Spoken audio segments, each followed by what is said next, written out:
ֆանտաստիկ սուվերենություն է, ես սենց սուվերեն երկիր, ինքնիշխան, որտեղ մի որևէ երրորդ երկրի ղեկավար կարա գա մեր երկիր եւ պահանջի, որ մեր երկրից դուրս հանվեն մի այլ երկրի ռազմաբազաները, սա ինչ ֆանտաստիկ սուվերենություն է, սենց սուվերենություն, սենց ինքնիշխանություն աշխարհում չի եղել, սա սուվերենության ամենաբարձր մակարդակն է, որ Ալիևը հերավար վիդեո քոլով ըստ էության ամբողջ Արցախահայությանը անվանում է սեպարատիստներ եւ այստեղից որևէ մեկը ձեն չի հանում։ Աննախադեպ ուրեմն սուվերենության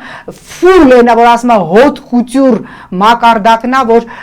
Բաքվի բերթերում խոշտանգվող մեր հայրենակիցներին անվանում է ռազմական հարցագործներ, մի հատ էլ մուննաթ է գալի Եվրոպարլամենտի վրա, ասում է դուք սաբոտաժ եք անում եւ դուք պաշտպանում եք հայկական օրակարգը, այսպիսի ինքնիշխանություն, ես կարծում եմ սա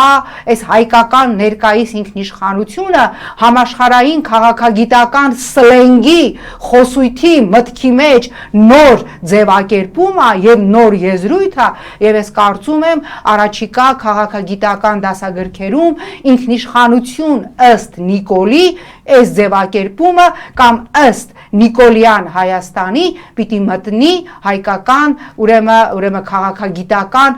դասագրքերում, որ օրինակ Մակրոնը մի որևէ այլ երկրի ղեկավար, որտեղ իր երկրի ներսում իր վարկանիշը 10% է, բայց Հայաստանում ոնց հասկացանք 200%, վերջին հարցումներով Մակրոնի վարկանիշը 10% է եւ նա գնացող նախագահ կարա գա այստեղ կանգնի եւ մեր ինքնիշխան հողում պահանջի, որ որևէ այլ մի երրորդ երկրի ռազմաբազա մենք պետք է դուրս հանենք։